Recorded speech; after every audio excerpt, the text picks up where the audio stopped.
Give it up. Give up that war. You know, the war that you have to really fight is the war against yourself. You have to fight a war against yourself. Now, it's not easy to look in the mirror and to change your own life. It's hard as hell. You have to take responsibility. You have to learn new things. You have to feel uncomfortable. Good, because discomfort is how we grow. That's how we become strong. If you run away from discomfort and resistance your whole life, you will always be weak. And most people don't like being uncomfortable. If you don't want to be uncomfortable, please do not pursue success, because success is a very uncomfortable feeling. And I learned to be comfortable being uncomfortable. Your comfort zone is irrelevant. What matters is, what are you trying to do with your life? Future you is going to give you advice on what to stop, what to start, on what a more courageous action would be. What's the first thing they would tell you to be or do to be more courageous? You ain't gonna have much of a life. If you play it safe, you won't have much of a life. Life is risk. It take courage to pursue your dream. Now, it's gonna cost you something. Most people are not willing to pay what it costs to go after your dream, because you're gonna have to hurt a little bit. And those are the times when you want to run and hide. You gotta be able to find energy. You gotta make up games, make up tricks, make up whatever you can to get to the next evolution of life. All successful people, if they fail by trying greatly, not by playing it safe and wishing and hoping that everything will work out all right in the future. What they do is they take great risks with no guarantee of success, and so can you. Rich people don't sleep 8 hours a day. That's a third of your life. You cannot be sleep 8 hours a day. We do not retreat. We do not give up. We do not surrender. And the reason why most of you are not successful is because every single time stuff's not going your way, you give up, you quit, you let go. And people feel weakness. They feel it. You can feel when somebody's not committed, when they're not all in, when they're not dedicated. If you want freedom, there's going to be an element of risk. There's going to have to be sacrifices made.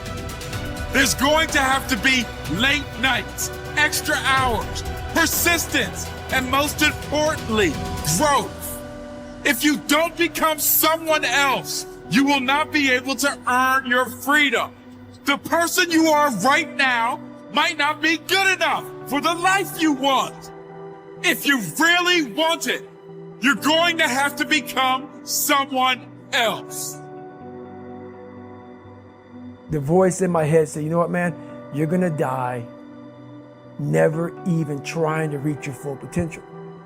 And how's that gonna feel?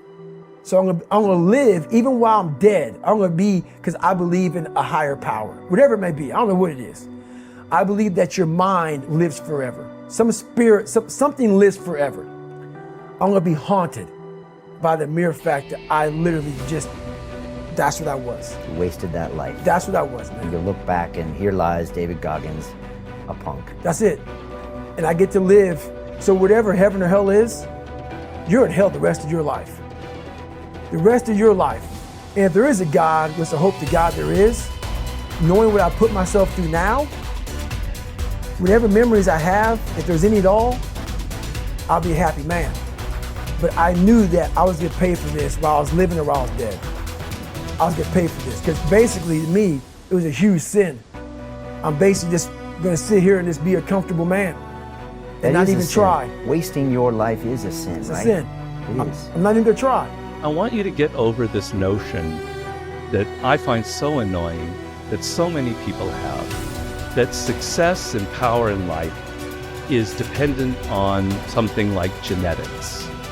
Like some people are born with a larger brain, or they have wealthy parents who are able to send them to the right school, or it's all a matter of luck. What really makes people successful and powerful in life, and it's not just me saying this, I read hundreds of books on the subject, what makes people successful is their degree of motivation. Yeah, I could repeat it 100 times, but it's true every time I say it. When you are motivated, when you feel yourself emotionally engaged in the subject, you learn faster.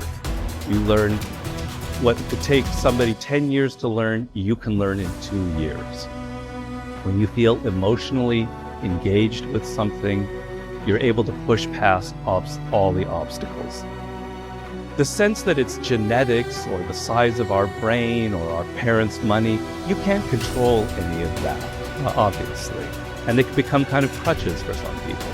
But the amount of motivation you feel, the emotional connection you have to what you're studying or doing, that is something within your control. That is something you can choose to take.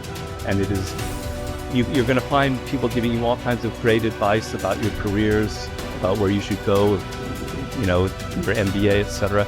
But if there's one piece of advice that I think is more important than that, it is this idea of following these natural inclinations and creating your own career path and finding a way to engage those deepest motivating parts of your psyche. Unhappiness is simply the lack of progress toward a preset goal.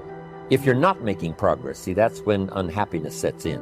But here's where happiness begins: making progressive progress. You don't have to arrive all at once. You don't have to have it immediately. But as long as you're making progress, as long as progress is part of your experience now, it is a fantastic source of inspiration. Now here's the next one. Source of inspiration, and that is achieving. When you finally have arrived at that goal that you set. I want to have this much experience and be able to do this by 30 days from now, 60 days from now, 6 months from now. And finally, that 6 months passes, and there you are. Finally, the time passes, and you have it. Finally, the time passes, and the skill is now beginning to be polished, and it is so unique and effective. Achieving is an incredible source of inspiration. But here's what we notice. When you do achieve, whatever you set out in the beginning, where you decided and planned and you got started and you progressed, when you finally achieve, that achievement is not much more inspiration than when you decided. It's a different kind of inspiration. It's a different kind of feeling to having arrived. Knowing that you've got many other objectives to accomplish, many other places you want to go, things you want to do, the person you want to become. But at least I've got this one. You know, I've done this one.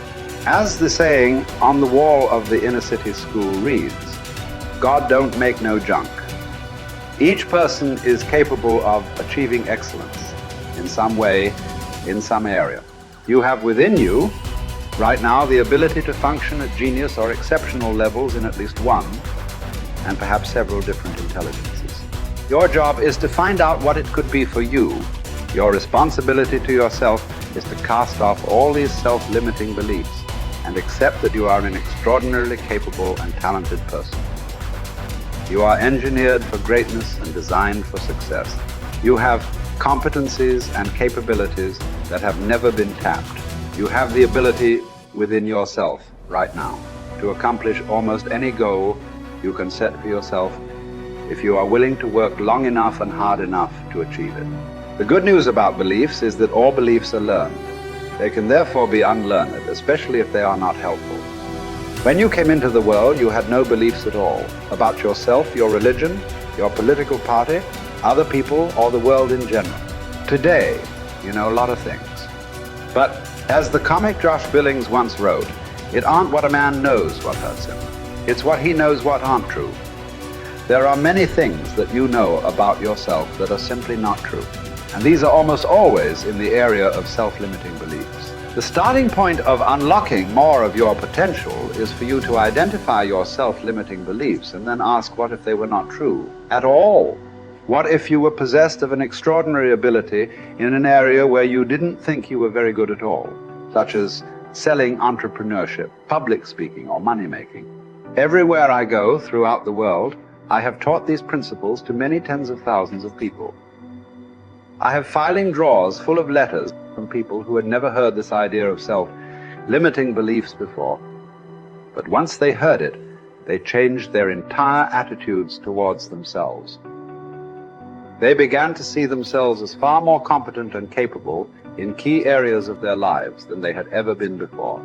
In no time at all, they began transforming their lives and changing their results. Their incomes doubled and tripled and quadrupled. Many of them became millionaires and multimillionaires. They went from the bottom of their companies to the top, from the worst performer in their sales forces to the highest earning person in their companies. After they changed their beliefs about themselves and their personal potentials, they learned new skills and took on new challenges. They set bigger goals and threw their whole hearts into achieving them. By questioning their beliefs and by refusing to accept that they were limited in any way, they took complete charge of their lives and careers and created new realities for themselves. And what countless others have done, you can do as well.